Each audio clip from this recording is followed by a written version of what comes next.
Well, welcome back to Brussels, where leaders are arriving for the EU Council. One man who won't be at the table is the UKIP MEP, Nigel Farage, who is with me now. I can't remember, are you currently leader of UKIP? I'm leader of a group in the European Parliament, which is why I'm here. You're not leader of the party, though? No, absolutely not. Can I ask you, do you feel that the result of the British general election, where Mrs May was seeking a mandate she didn't get and where UKIP's vote fell dramatically, means that all-round people are beginning to think, well, perhaps this Brexit's going to be a bit softer than it would otherwise have been? Yes, I do. And certainly in Strasbourg last week, looking at the other group leaders and Mr Juncker, who I chatted with, sort of off-air, they were all cock-a-hoop with the general election result. They saw it as a big vote against leaving the European Union. Now, whilst Corbyn did have a lot of young Remainers that turned out for him, actually, it wasn't really about Brexit at all. But that's their mood here, and I think that the Prime Minister goes into this meeting today in a position where she needs to assert herself. I mean, it was how she defined it, though. She said, I need a strong mandate to negotiate in Europe. She didn't get it. Surely that implies, therefore, a change from the position which she was supporting of leaving the customs union, leaving the single market, controlling immigration. Thus far, if we take the Queen's speech, everything in that Queen's speech was consistent, at least on Brexit, with what had been in the manifesto. We've also had the speech from Philip Hammond, which was...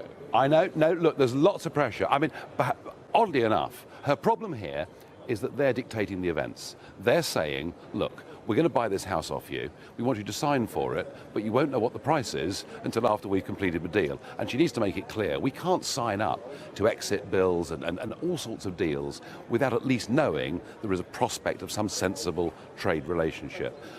But in many ways, I feel her problems are greater at home now than they are in Brussels.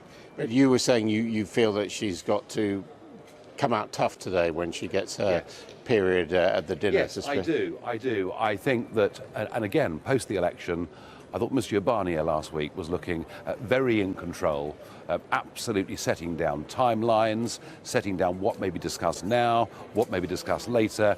And I think, from the perspective of getting a fair deal, we have to everything must be on the table simultaneously. Do you accept now that no deal is not an option, that seems to be what ministers are saying? In business terms, of course not. No, I think no deal's fine in terms of business because there's a big world out there. Politically, that now looks to be very difficult. No deal's gone away, you think? I think it probably has. Now, what about the question which is going to come up first today of EU nationals living in the UK, UK nationals living in Europe? We're told Mrs May has got a big, generous offer to make. What do you think that offer should be? Well, I think she should have done it a long time ago. I think that the one thing we should have put down on the table as a gesture of goodwill is say, look, there are 3.2 million EU nationals living in the UK. They all came to the country legally because that's what was allowed. And frankly, to row back on that would class you as a banana republic. So that's the one big offer. So what do you say? Stay here, keep your rights to access to the public services and all? Well, you can't, as I say, you can't retrospectively, change rights you've given to people. The sticking point is, would the European Court of Justice have any decisions as to their rights or not? And that clearly would be but the unacceptable. big generous offer should be you can stay and enjoy the same rights. As UK citizens, absolutely. As UK citizens? Yeah. And you would expect that that would be reciprocated by the European colleagues. Can you imagine if the EU didn't reciprocate how they'd look in the eyes of the world?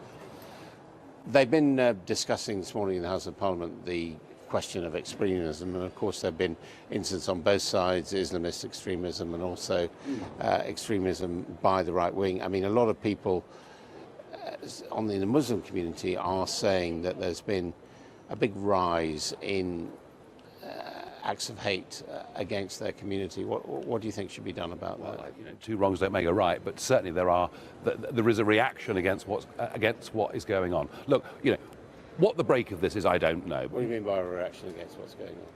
Oh, because people are becoming deeply intolerant because we saw 3 terrorist attacks in the space of 9 weeks, and that has led to an opposite reaction, a very undesirable opposite reaction. Look, if we're looking at numbers, let's not forget, just this week, we've had an attack in Brussels, an attack in Paris, and an attack in Italy. So, look, we've got to stamp out extremism in whatever form it comes. And I would just say this. I thought the biggest disappointment in the Queen's speech yesterday, there was really nothing on counter-terrorism at all.